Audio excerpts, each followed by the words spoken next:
This is the moment right here that all of it just clicked for me. Everything I heard on the internet, tutorial videos, tips and tricks, the things I couldn't quite get to work in real games, it all added up and made sense right here. This is how to play competitive. Don't give a fuck. Now or never. Come here, toes. I need 20 fucking points or something. Come here.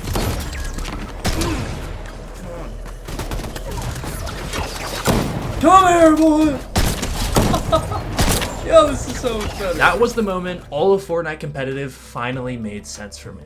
And it happened in the Solo Victory Cup. I learned how to stop playing passive and actually get kills, but it wasn't as simple as just keying, because that's gonna get you killed. So in this, I was into my final game.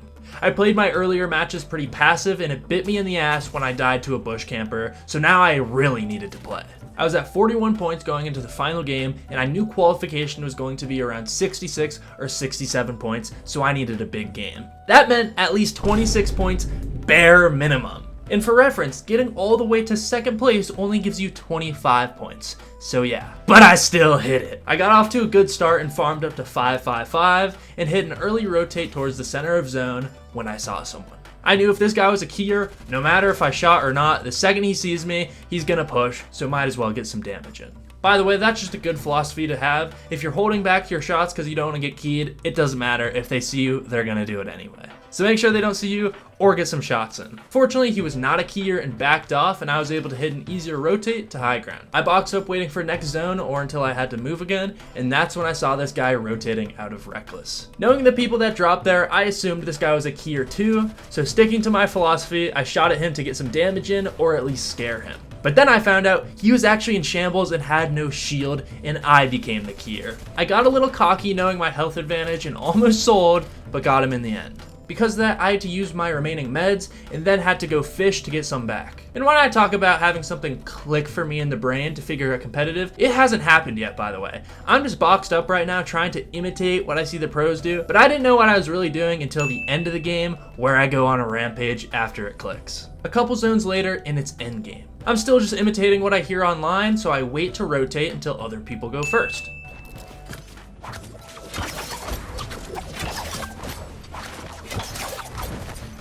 And it works out. But then the next zone pulls away from me. I try rotating around this building in ruined reels instead of going through the middle, and it works for the most part. Someone lands right on top of me and I get spooked and boxed up. This guy tried to run away, but then my game almost ends because I get sprayed out and thought I was gonna fall right into someone's box. But fortunately, I recovered. I got back up and waited to next zone, which pulled backwards. And if you didn't notice, I'm in this weird spot adjacent to one of the ruins, so I was actually able to climb through the roof for half of a free rotate. And then after that, I was able to grapple to zone, blocking off my angles.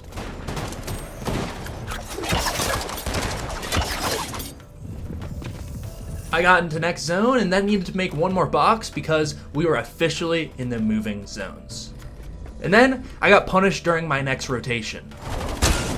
No more shield. And then again, no more white health. At this point, I am shambles. I'm almost out of hard mats, low health, no shield, and far from qualifying for round 2. So for me, when all seems lost, you hit a flow state. There's nothing more to be worried of than a man with nothing to lose. And that's when everything clicked for me. It was right here in this box with 65 HP in a dream that made everything make sense. It's not about playing safe and staying in a box. When you need 26 points in a game and you're not even halfway there, you gotta turn on the boosters. Don't ruin your last game by keying in mid-game. Instead, make your game by flowing in the end game. And that's what I did. I just fully opened my wall with a new mentality and started looking for shots, chasing kids down, knocking people out. And that's when I realized in endgame, people are so focused on themselves and fighting whoever's directly in front of them that you can just run around and look for kills. Quit worrying about the rotates X, Y, and Z, run around because people aren't focused. When people refer to third partying or think about it, they imagine being snuck up on in a build fight or something during middle or early game, but no one really thinks about third parties in end game since everything is already hectic. So endgame, you can't forget that. Look for third-party fights. That is how you'll get refreshes. They'll be distracted and you can swoop in and thunder dunk on them, like I did this guy. This game, I had 65 HP in endgame, and that dropped to 25 due to zone, and I still got more kills. This is what I mean it clicked. I got more kills with less HP than I would have ever had sitting in a box with full HP and full mats. Nothing to lose. You can even go for tags like I did, and if they die in zone, that's your kill. So with 5 people left, I had a low ground and only wood left. And fuck it, 15 health and I'm still keying. And some of these guys are lucky. If my AR was reloaded, I would be fully ready to take a wall. But I had to keep moving. Top 4. I'm at 23 points and I need 26 from this match to even think about qualification.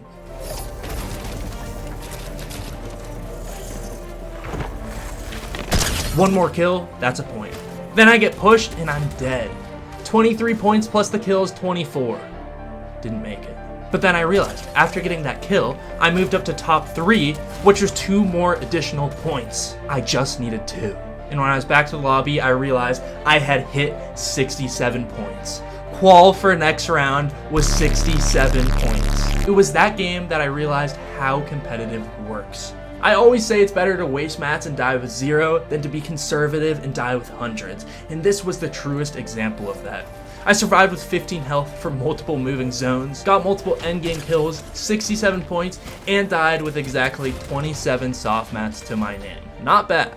This is what I mean. Get as close to 0 mats as possible before dying, and in examples like this, it will pay off. I needed a big game for this, and it actually worked out. I got 67 points, enough to qualify. Turns out like 1,000 people also got 67 points and I got booted from range even though I had the points to qualify, but the principle still applies. And I'm still kind of mad about that. Epic just picks the top 9,000. It doesn't matter about what points you have, it's just the top 9,000. So if you tie, you might get fucked like I did.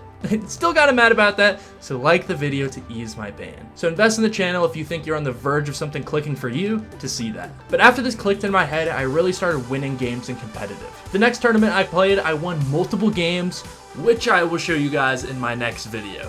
Think of that video as almost a part 2 to this one, because I take all of the principles I learned in this video, all the things that clicked for me, and applied it to my next tournament. That is just the logical cycle of this thing, and it actually worked out really well, and I started winning a ton of games. For all of you guys that are day 1 or day 2 watchers of this video, it shouldn't be out yet, but if you're watching this after that, then it should be out and will be linked in the end screen along with another video. And on the other side of that coin, if something's not working for you or clicking for you because you're facing a mental block of some sorts, I got that covered too. I talk about how to overcome that in this video, whatever it might be, by talking about my own experience facing a mental block with W King. So if you can't do tournaments, certain edits, or like me back then, W King, then this video will help you get around that. Remember to use code reidtheninja to support my crippling V-Buck addiction, and on that note, I am signing off.